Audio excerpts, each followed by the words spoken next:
Yeah, we're trying to knock this down. There we go. Okay. No, no, thank you. Okay, Steve, you're on. Okay, thank you, guys. Wait a minute, where's Harry? Harry's not here. But if you want, we got Pangborn. Okay, Pangborn, Franklin, come here. You got your shot again. Thank you very much. Live from the Tom O'Neill Memorial Studios inside the Park Forest apartment complex, fourth floor. Soon we will be doing this outside. This on our balcony. Ooh, that's going to be fun. This is Steve's Sporty Balls. Tonight, hey, I hope you love the new electronic board because it's going to be here for good. I know. Here he is, the man himself, Steve the Baxman Baxley. Good evening, everybody. Welcome to the Power of English, otherwise known as We Have No Idea What's Coming Up, so just hang on. Yeah, we're getting a little too glary here, guys. Can we sort of, thank you. All right, how you doing? Steve here. The Baxman is here, and I'm wearing just the shirt. No, I've also got pants on. Don't worry about it. Yes, we are blending somewhat into the background here, but that won't be for too long. We're going to have about 4 weeks of being here because we have some folks from Pest Genie going to come in and do some spritzing around here to get rid of some bed bugs. And already this recliner here is giving us a little trouble because I was picking up a few things and it literally blew up into little bed bugs. Anyway, we'll talk more about that, and I'll give you updates on Tuesday when the day comes, which will be Tuesday.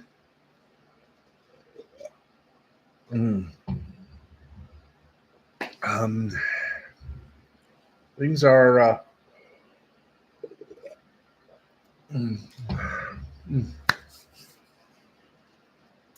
things are looking good.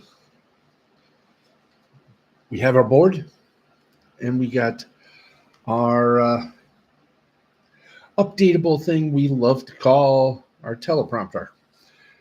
We got a lot of stuff for you, including what the hell has gone on with the WNBA lately and why it involves a comment from a host of the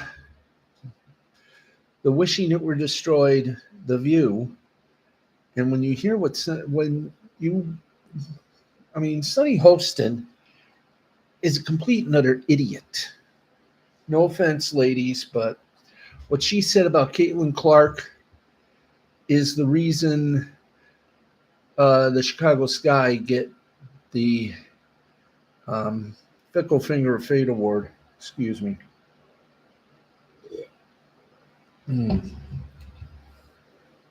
We'll explain everything to you tonight. We got a good hour for you. And a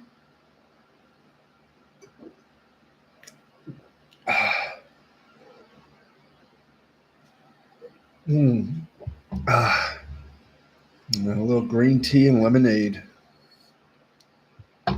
makes for a fantastic meal, along with some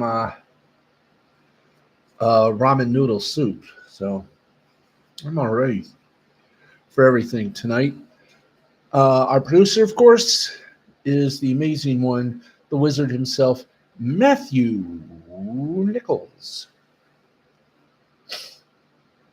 And we welcome you to the program. And I just want to say to my friends at the Cotton Council, good luck as you start your 3rd season of your show. And I hope I will be one of those invited to partake and participate. Okay, so with that said, let's get on with it. We'll tell you what's been going on.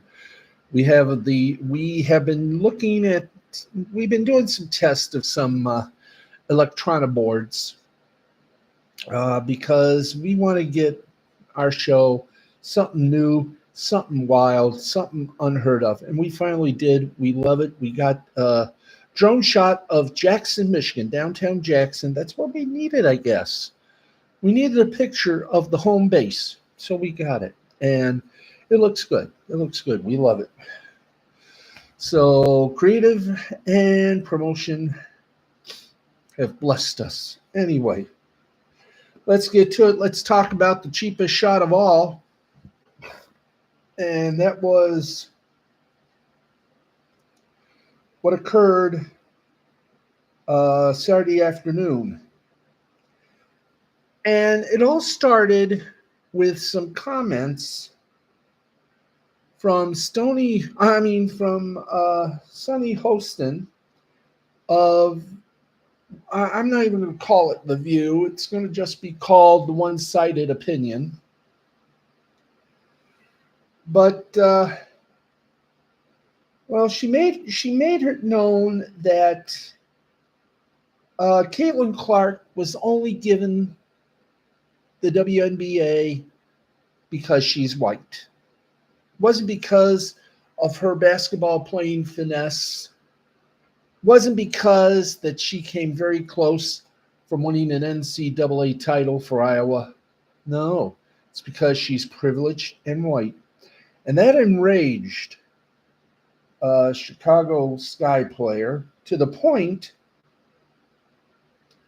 where in front of a somewhat, I'm going to say a somewhat national audience, and I'll explain why in detail. But the Chicago Sky ball player named, let's get over there. Thank you.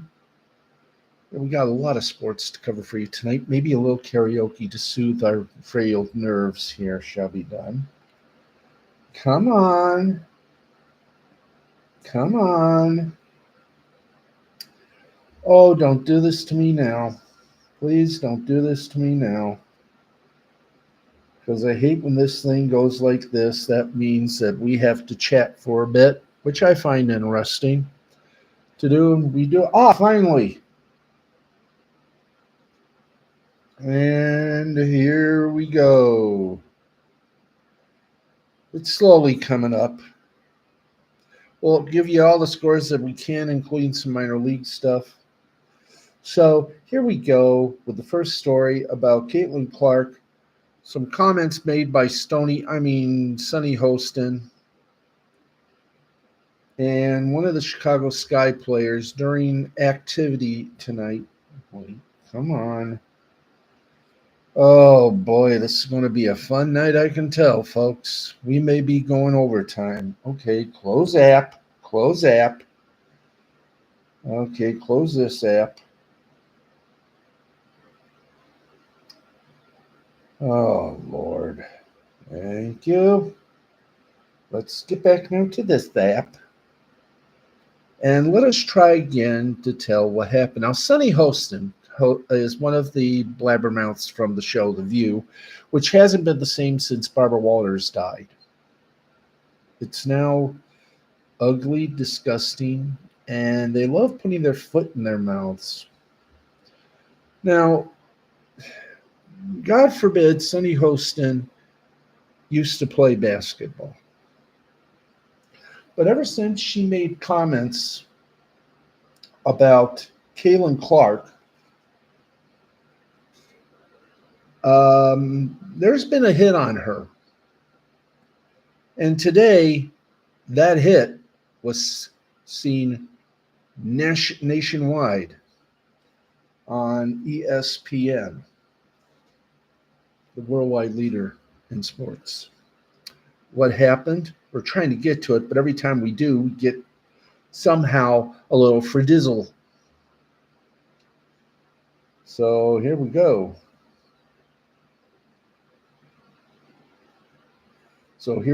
We got a white screen. Late in the third quarter of the Indiana Fever's 71-70 win over the Chicago Sky this afternoon, Kennedy Carter knocked down a smooth mid-range jumper. A few seconds later, she put her shoulder into Caitlin Clark and sent the number one overall pick tumbling to the ground. The two guards have been enjoying a competitive back and forth for a few possessions early in the frame, but there was no apparent reason for Carter to escalate the situation. To put it bluntly, she thugged her, mugged her, thugged her. And, well, it was all because of some comments Sonny Hostin had said. And we will give you those comments. And she wasn't the only one to mouth off. Janelle Hill also made a few tasteless opinions. The one thread is they both invoked the race card. Especially Sonny, who also included that she had white privilege. So I think, in essence, the Chicago Sky player, Kennedy Carter, decided to bring the point home with a nice shoulder, a nice, wonderful little backhanded shoulder shot that knocked Caitlin Clark down. The referees briefly reviewed the incident, but didn't upgrade it to a flagrant or technical. They did, however, deem it an away from the play foul because it happened before the ball was inbounded. It was, to me and others, flagrant. It was stupid. It was idiotic. And in the presser, the goonette, Kennedy Carter decided to all of a sudden shut her mouth and, well, she let her fists do the talking and she let her shoulder do the talking. But when confronted in the press room, she got a little quiet and said, I don't want to talk about that. Well, that's tough. People are talking about it. Besides that, let's see. After the game, Carter refused to answer questions about what happened. That's because she's a thug. She needs to apologize, and the WNBA needs to put this to an end before it explodes. And it costs the WNBA some major cheese. I'll explain.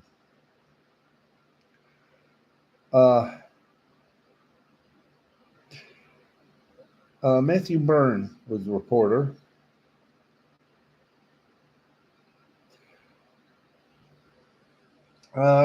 Clark, for her part, called it a non-basketball play during her in-game interview between the third and fourth quarters and didn't have much more to say following the game. In essence, she said, quote, yeah, I wasn't expecting that, but it's just like respond, calm down, and let your play do the talking. It is what it is. It's a physical game. Go make the free throw and then execute on offense. Feel like that's what we did. And they did pretty good. Clark did, however, expand on her feelings about the overall physicality she's dealing with to start her career. Early in the week, she expressed frustration with what she views as a double standard when it comes to contact from opponents in the wake of the dust-up with Carter. She gave insights into how she tries to handle those events during the game. It is what it is. I feel like I'm just at the point where you accept it and don't retaliate. Just let them hit you, be what it is. Don't let it get into your head and know it's coming. I think at this point, I know I'm going to take a couple of hard shots a game, and that's what it is. I'm trying not to let it bother me and just stay in the game and stay in what's important.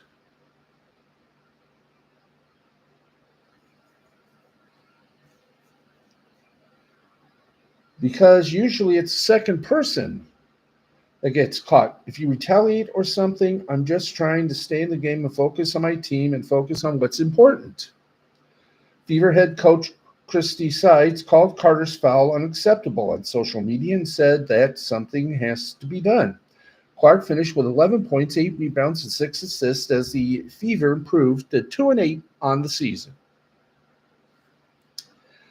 Now, I know frequently you're going to have a commentary from me, and this is one of those times. The WNBA, in my opinion, is indeed in trouble. Why? They don't have what you would say is, quote unquote, a national broadcasting contract.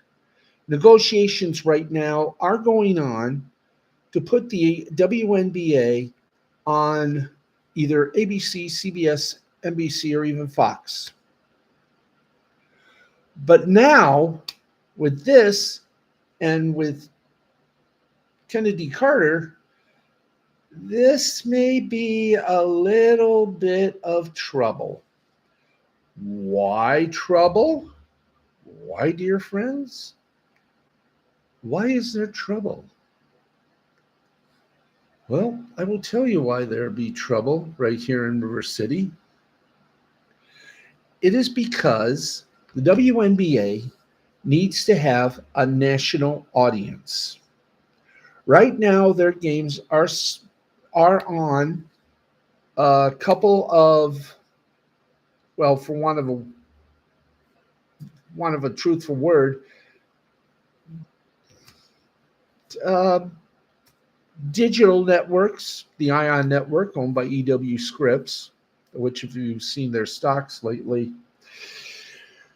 Well, anyway, what has happened is that the WNBA has a deal with, let me do a little checky poo. That will go to a lot of other stuff. Yeah.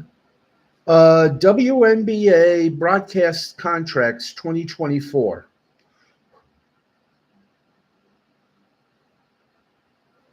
Okay, so here we go.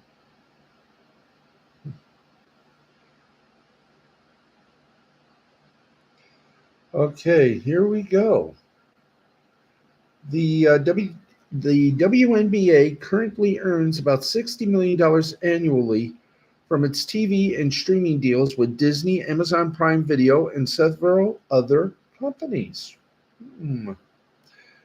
One of those companies just happens to be, like I said, Scripps owned and operated Ion Network. It's not much shown lately because some of the Ion channels are not on cable or satellite, just the raw feed of the network. Beyond that, the WNBA is trying to double the media money with Caitlin Clark. They make currently $60 million from its package. Front Office Sports has previously reported that the WNBA could go it alone in the rights market. And their commissioner, Kathy Engelbert, says that they are already talking up the impact Caitlin Clark will bring to her league a week before she joined it. It currently earns, like we said, $60 million. It currently is in a joint negotiation with the NBA and Walt Disney, which owns 100% of ABC and 80% of ESPN. But it could break off and seek its own deal, Front Office Sports' Michael McCarthy reported last month. At the time, former ESPN executive John Cosner predicted to FOS that the league is trying to push its annual media rights payout between 80 to 100 million. But that was before Clark's record-breaking rampage through March Madness, which she produced some of the most watched ESPN telecasts ever.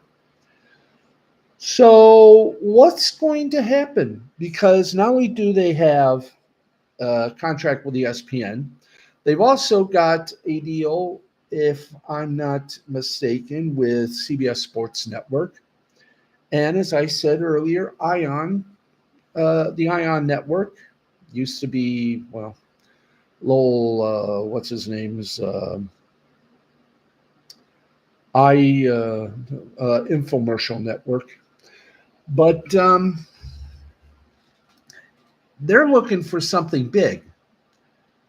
Well, they got something big, controversy. Because of what happened this afternoon A lot of people are seeing this as a deal breaker.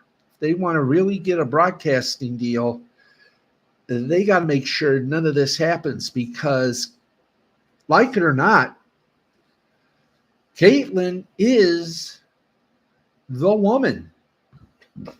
And by that, I mean, uh, she is the face of the WNBA.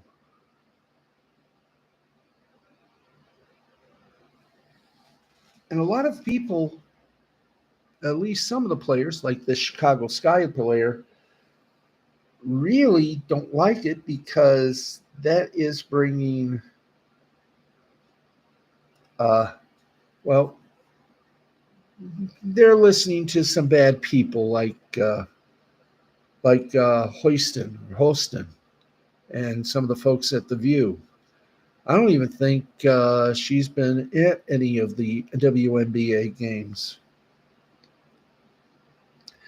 But to put it in the right place, if you want to get a broadcast deal, if you want to get the major broadcast deal, you've got to improve the game itself. And to have your number one face, to have the face of the WNBA being thugged because of what some idiot, excuse me, some ill-informed person on a program that's not exactly a hit anymore since Barbara Walters died, you got problems. And she's now being targeted. And already, Chicago Sky player got her bonus. But it could go in a bad way for their TV deals should they have TV deals. In fact, their TV deals here in the States are with ABC, with Disney, ABC, ESPN, 80% Disney, 20% Hearst Media. CBS and CBS Sports Network, NBA TV, and of course, Scripps Ion Network. But they want something bigger, and they want mega bucks.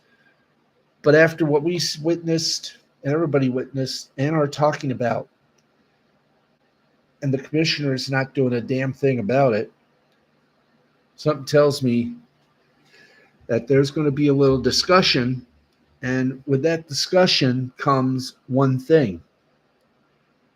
Who's going to take the fall? Because if you mess with the cash, you mess with the face, ain't no one going to be signing those checks. The WNBA will still be on Ion Television, CBS Sports Network, and probably ESPN. Just be grateful of one thing. They're not on my network TV. Anyway, so to the WNBA commissioner, if you want to save face, you're going to have to show some balls and find and or suspend players that do this sort of crap. Kennedy Carter had no right to pull this shit. Excuse my expression, but that's how I feel.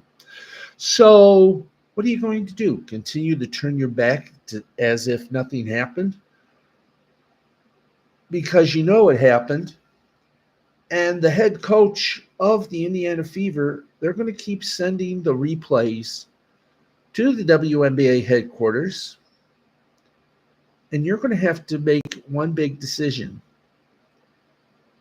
To grab that major cash, you got to save face or lose it all. Because the WNBA continues to flounder. And if it continues, rest assured, maybe you may have been founded in 1996, 28 years ago. There probably won't be a 29th unless you do something about these hits on the face of the WNBA. And ladies, don't listen to a woman that's never been to a WNBA game. Everything she says is so wrong, so inaccurate that it's laughable. Anyway, there you go. Comment my own, and I take full responsibility about it. But I like how she plays because she plays. She is superb. I've seen her when they show an Iowa State game. She is good. She got all the records, including Havlicek's record, John Havlicek's big record that stood a long time. Maybe Kennedy Carter should learn one thing. Players that are good will return the favor when you least expect it.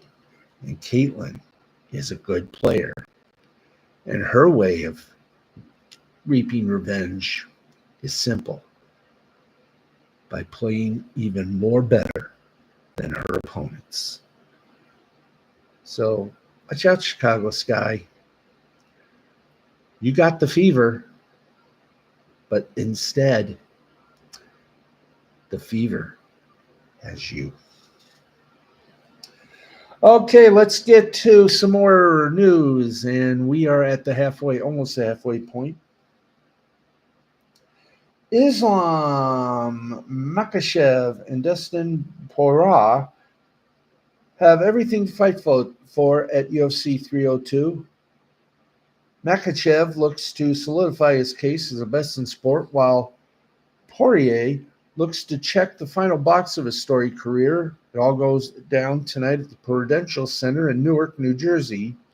The UFC light heavyweight champion, Makhachev, makes his third title defense against Poirier. Makhachev victory would tie him for most lightweight title defenses alongside BJ Penn, Frankie Edgar, Benson Henderson, and Khabib Nurmagomedov. Poirier has teased retiring, win or lose, at UFC 302, taking one last shot at becoming undisputed champion after two failed attempts. There's only one title on the line at UFC 302, but two 5-round fights. Former UFC middleweight champion Sean Strickland and one-time title challenger Paulo Costa collide in a non-title fight with a 25-minute time limit. We have your updated listing right now. So let's give you the UFC 302 update. Andre Lima defeated Mitch Raposo via split decision, 30-27, 28-29, 30-27. Aylin Perez defeated Jocelyn Edwards via unanimous decision, 30-27, 29-28, 29-28. Basil Hafez defeated Mickey Gall via unanimous decision, 30-27, 30-27, 29-28. Jake Matthews defeated Phil Rowe via unanimous decision, 29-28, 29-28, 30-27. Jailton Almeida defeated Alexander Romanov via first-round submission, the rear naked chokehold. Roman Kopylov defeated Cesar Almeida via split decision, 29-28, 29-29, 28-29, 30-27. We've got 5 more matches, including the main event. Randy Brown taking on Eliseo Zaleski dos Santos for welterweight. Alex Moreno taking on Nico Price, another welterweight bout. Kevin Holland taking on Michael Oleksiak, who's middleweight bout, another middleweight bout. AEW's own Sean Strickland takes on Paulo Costa. And the main event, the lightweight title on the line, the champion Islam Makhachev taking on Dustin Poirier. So there you go. So we will have more on that tomorrow night at 10 right here on Steve's Sporty Balls. Ooh, wow. Hey, that's not bad, look. Excuse me. Always mess up the look. Again, for those of you interested in knowing why I have not cut my hair recently, it is very simple. I am growing a mullet. I know. Business up front, party in the back. Why are you going to grow it? Simple. I feel like I need to change my look. I am 60 years old and I want to, I know, be true, be you. And that is true. I've always professed that. But I've always wondered what I would look like in a mullet. I mean, when I was a kid, I wanted to know what I looked like with an afro. I finally did. I liked it for about 1 week. I wanted to know what it was like to wear jeans. I love jeans. There you go. And mullets, I have always wanted to see what the deal was with mullets, why they're so popular. So, boom. Okay, let's go inside the bank, shall we? We shall. And voluntary workouts are voluntary, but they still have value. For some players, they hold monetary value, as is the case with reigning NFL MVP Lamar Jackson. The Baltimore Ravens star QB has been absent for most of the OTAs, and it's cost him $750,000 in workout bonuses, according to a report from Pro Football Talk. Mike Florio reports that Jackson's contract includes a condition where he must participate in 80% of off-season workouts to earn the $750,000 bonus, excluding, of course, mandatory minicamp.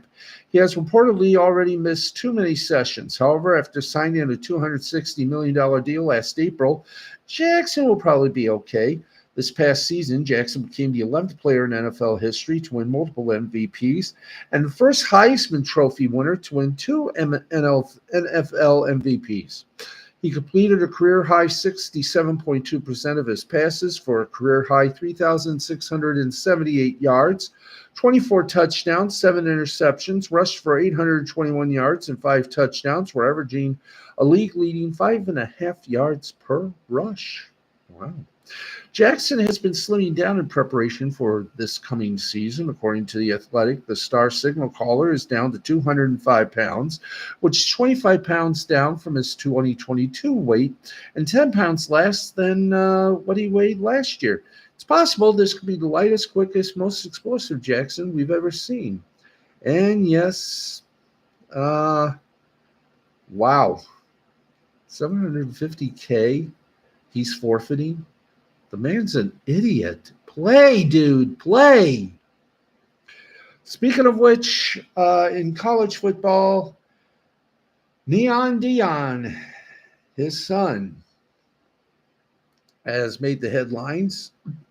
Colorado defensive back Shiloh Saunders, son of head coach Deion Sanders, is $11 million in the hole and filed for bankruptcy last October of last year, according to USA Today. The petition for relief, which was filed under Chapter 7 in Colorado's bankruptcy code, states Saunders is on the hook for $11.3 million, stemming from a March 2022 civil trial in Texas. The initial filing noted Saunders owes $478,000 in assets, though an amendment in December brought that number down to $320,000. The filing obtained by USA Today states that Saunders brought in a gross income of $193,713 during the 2023 fiscal year. That number is actually down from the $216,950 he netted while playing at Jackson State in 2022. A large portion of his income can be attributed to name, image, and likeness deals. Sanders reported Mercedes valued at almost $76,000 among his assets, but it's a far cry from some of the NIL projections that external metrics have placed on the Colorado Star. Here's some of the stuff here.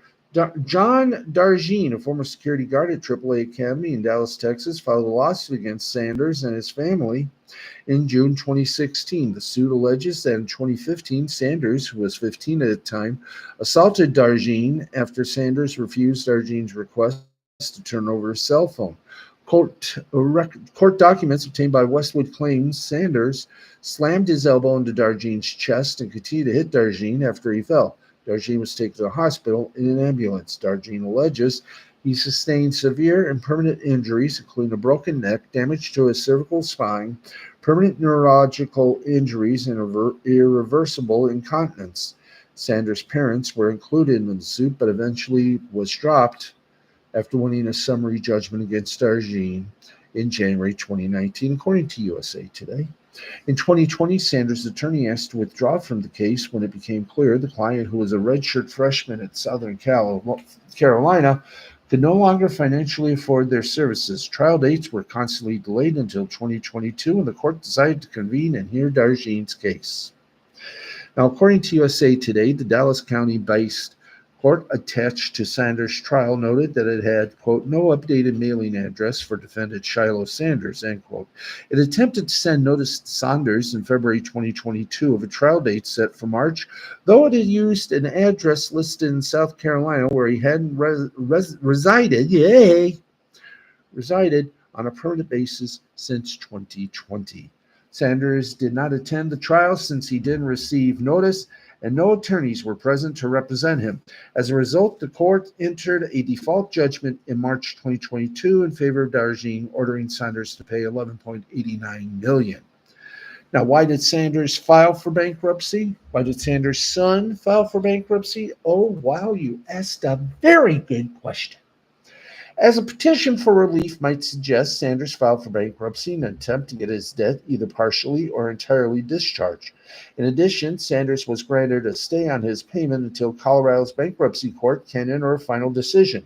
Now, Chapter 7 of Colorado's bankruptcy code states that in exchange for cooperation, full disclosure, and the turnover of non-exempt assets, a person is entitled to receive a discharge and eliminate most debts. Non-exempt assets include jewelry, property that is not a filer's primary home, or vehicles with equity among various other possessions and property the court may deem worthy. Sanders' attorney states that Sanders has been fully compliant with any requirements in the bankruptcy filing this far. Sanders has taken no action to hide, transfer, destroy, or mutilate assets either on a pre- or post-petition date basis, and even went so far as to voluntarily turn over $210,000 to the bankruptcy trustee without waiting for further order of the bankruptcy court or even a stipulation for turnover. Sanders' attorney said in a court filing obtained, of course, by those fine folks at the USA Today. So y'all want to be a professional? You want to be a football player? Well, yes, friends. Okay, let's give you some scores because we are getting close to the 40-minute mark. So let us go and we're at it, 10:40 Eastern Time. Let's get you over to some scores. That's right. We owe you scores. So here we go. Face to face, a couple of silver spoons. Then I'm going to have me some ice cream. Homemade. I made it myself. And it tastes good. So here we go. Let's go to the soccer. And here we are. In UEFA Champions League final, it was Real Madrid over Borussia Dortmund 2-0. In Major League Soccer action, DC United and Toronto ended in a 2-2 tie. Inter Miami and St. Louis went to a 3-3 tie. New York Red Bulls over Orlando 1-0. Philadelphia Union and Montreal 2-2 tie. Chicago over Los Angeles Galaxy 2-1. Minnesota United over Sporting Kansas City 3-1.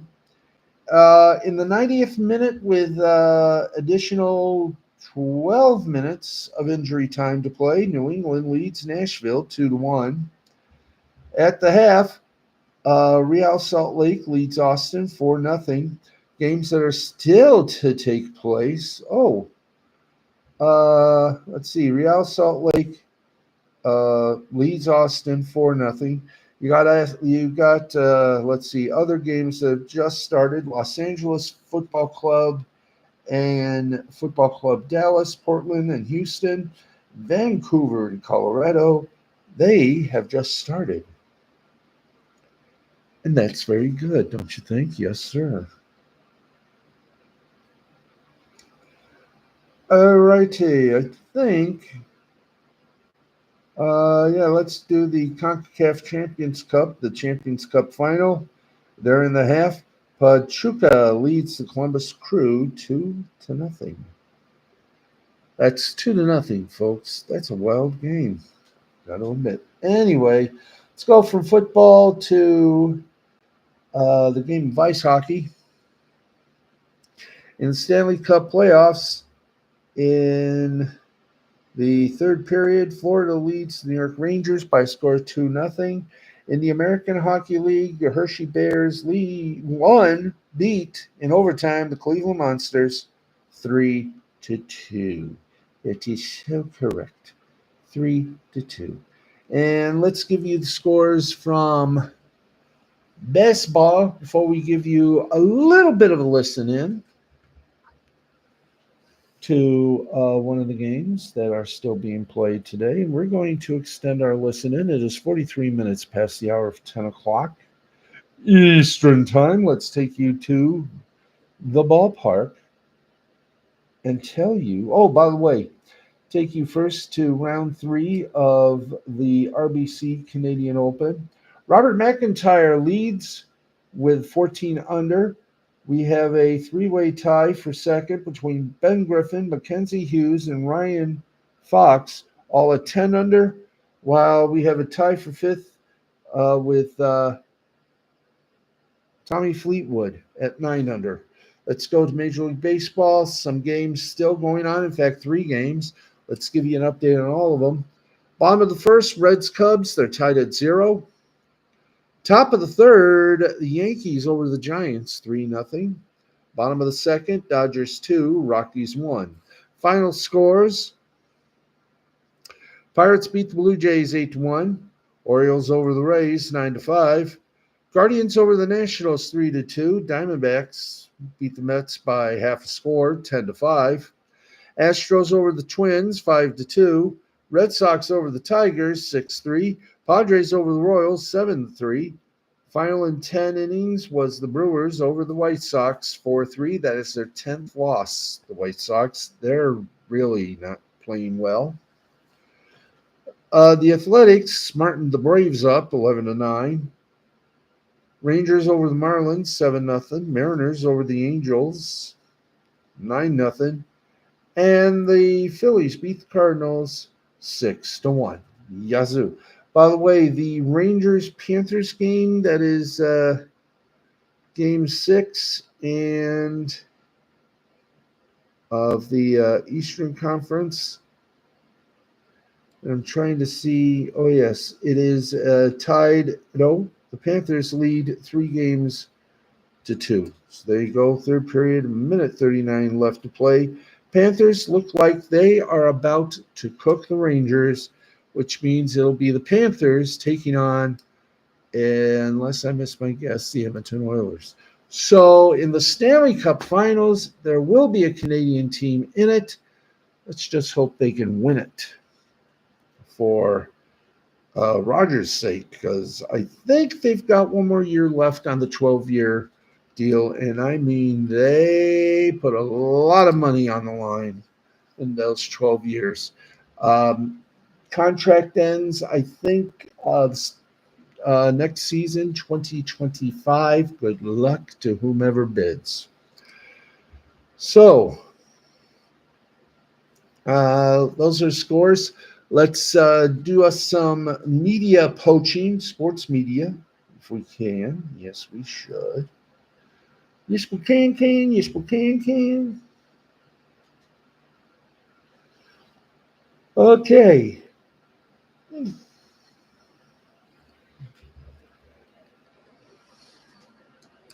Okay, let's hang on for a second.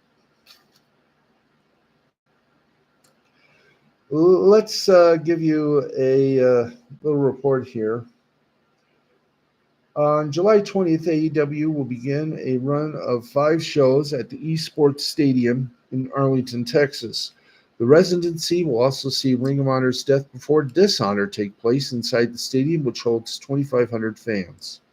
The announcement was initially greeted with much fanfare, but a report on the decision warned AEW Collision ticket sales could collapse by running the same venue 5 weeks in a row. Writing in the Wrestling Observer newsletter, Dave Meltzer, and again, please believe Meltzer with the tiniest of salt grains, he stated the residency is in a cost-cutting measure. The report comes after Arn Anderson, Mark Henry, and Jake Hager all left the company. While none of the trio were released, they didn't get their contracts renewed as they hadn't been used on television in prominent positions. In recent days, Ethan Page became the latest star to jump from AEW to WWE after making his debut on the May 28th episode of NXT. Page made an instant impact by attacking NXT champion Trick Williams. A match between the pair set to headline NXT Battleground on June 9th. Page left AEW on May 2nd, having first attempted to get out of his contract as far back as February. Ooh.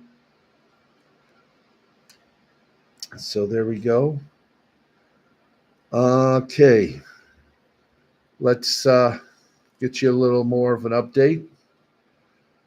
The Pac-12 networks run, and let's try that again.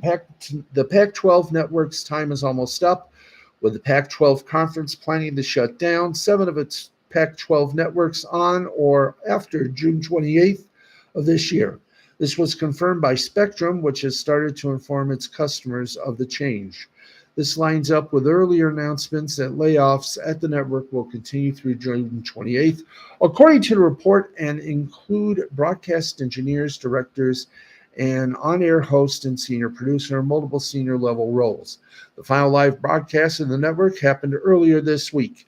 The cuts and network shutdowns come at the time the Pac-12, one of the most storied conferences in college sports, disintegrated, with most of the school having defected. As of October, Washington State and Oregon State were the only 2 teams not moving to the ACC, Big Ten, or Big 12 this summer. The network has struggled since launching in 2012, never finding widespread distribution, which hampered its goal to be the go-to source for Pac-12 fans. As with other regional sports networks, cord cutting hit the network very hard, with the pandemic years particularly challenging. This year, the Pac-12 network faced a $72 million demand from Comcast for overpayments, which resulted in the network's former president and chief financial officer being ousted. Rumors followed that the network was looking to sell off rights. As the network struggled to bring in revenue, schools like USC and UCLA began to leave or considered leaving for other conferences. The exodus led to speculation that the network's revenue would continue to fall and cable providers might drop the channel. And they are, and they have, and it's all over. Okay. What else is happening now?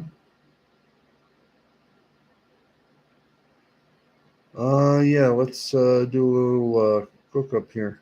Dana Nessel, the Attorney General for the state of Michigan, is warning consumers of a nationwide Venmo scam.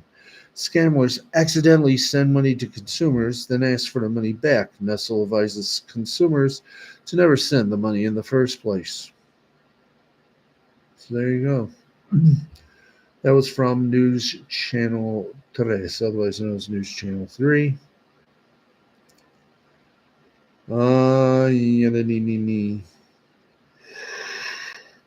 Hey.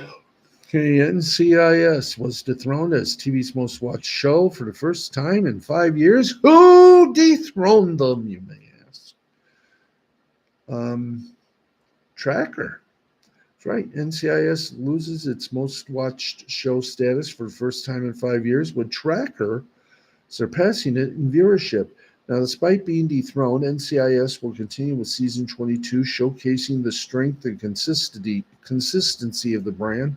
The debut and success of Tracker, led by Justin Hartley, will likely not impact the future of NCIS on CBS.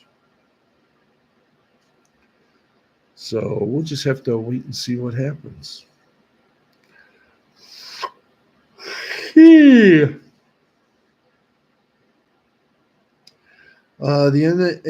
National Association of Broadcasters fight for the future of AM radio continues. New York Mets have retired Darryl Strawberry's number 18.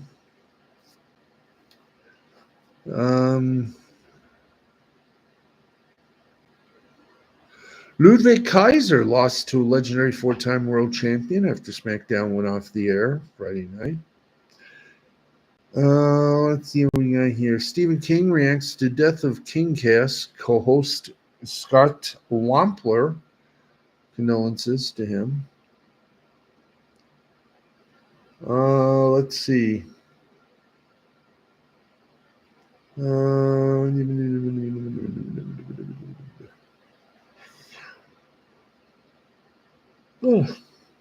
Excuse me.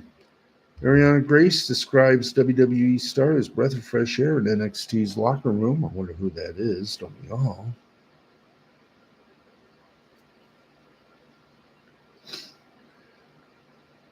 Let's see. There's a war of words that continues between Chris Jericho and legendary Skid Row lead singer Sebastian Bach.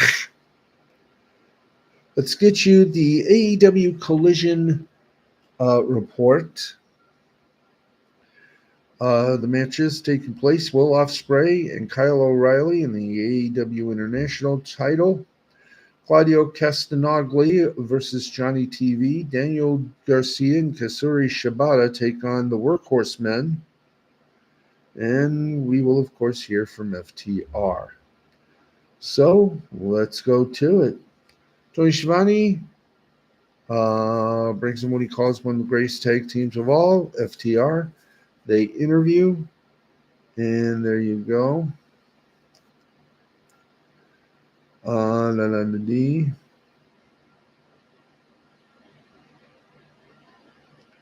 Roderick Strong took on Leo Rush, and the winner of that was Roderick Strong.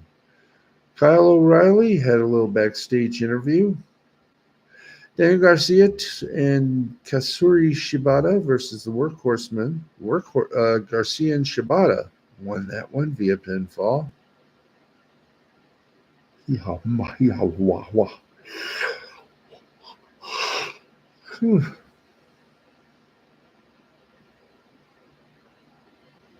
Thunder Rosa took on Reina Dorado.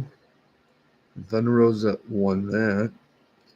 Cage of Agony versus Danny Rose and Ricky G and KM. Cage of Agony won that. Claudio Castagnoli taking on Johnny TV. Claudio defeated Johnny TV via pinfall. Shane Taylor and Lee Moriarty took on the West Coast Wrecking Crew. They won that one. Let's see here. Thank you. Will Ospreay and Kyle O'Reilly. Well, Will Ospreay beat Kyle O'Reilly. That was wild. That was wacky. That was crazy. And that, believe it or not, was it for the wrestling report. Let's see if there's any more. There's any more little entertainment news, and there is. Dan Harmon and the Rick and Morty team are making a new animated series about a haunted hotel, obviously for the Cartoon Network. Let's see here. What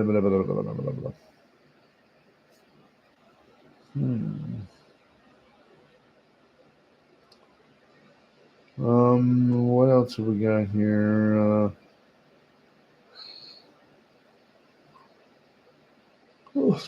Excusez-moi, folks. Excusez-moi. Dr. Pepper has finally tied Pepsi for the number 2 soda spot as Coke still reigns supreme. So, das ist gut. Yeah, das ist good. It is 10:56 and 40 seconds, so we're just going to call it 10:57. And we got about 4 minutes. You want to take a 4-minute jaunt to milb.com, get some of our folks a chance to get some minor league baseball coverage. We'll give you some final scores. We got about 3 minutes remaining on the broadcast, so here we go. Boop. Excuse me. Okay. We got scores popping up, and we're going to try to get as many as we can. Obviously, we have some listen-tos, but we are just not going to be able to do any listen-tos tonight because we're in that moment, folks. We are in the moment, yes. All right, let's get to the moment, and let's get some final scores right now. Some scores. In some of the games, top of the ninth, El Paso leads Round Rock 4-3. Top of the seventh, Albuquerque leads Oklahoma City 9-5. Bottom of the sixth, it's Reno 3, Salt Lake 1. Bottom of the fifth, Tacoma over San Francisco 3-2.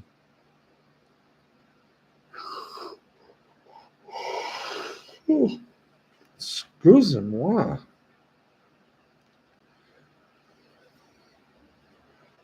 Okay, we're not going to be able to update. Let's see. This is cruel and unusual punishment. Here we go. Reno over Salt Lake 3-1 in the bottom of the sixth. Also in the bottom of the sixth, San Jose over Fresno 4-2. Bottom of the fifth, Inland Empire over Visalia 7-3. Bottom of the fifth, Everett and Spokane tied at 4. Salt Lake losing to Reno in the bottom of the sixth, 3-1. In the bottom of the fifth, it is Tacoma over Sacramento, 3-2. Top of the fourth, Modesto over Stockton, 3-0. Bottom of the second inning, it is Las Vegas over Sugarland, 6-0.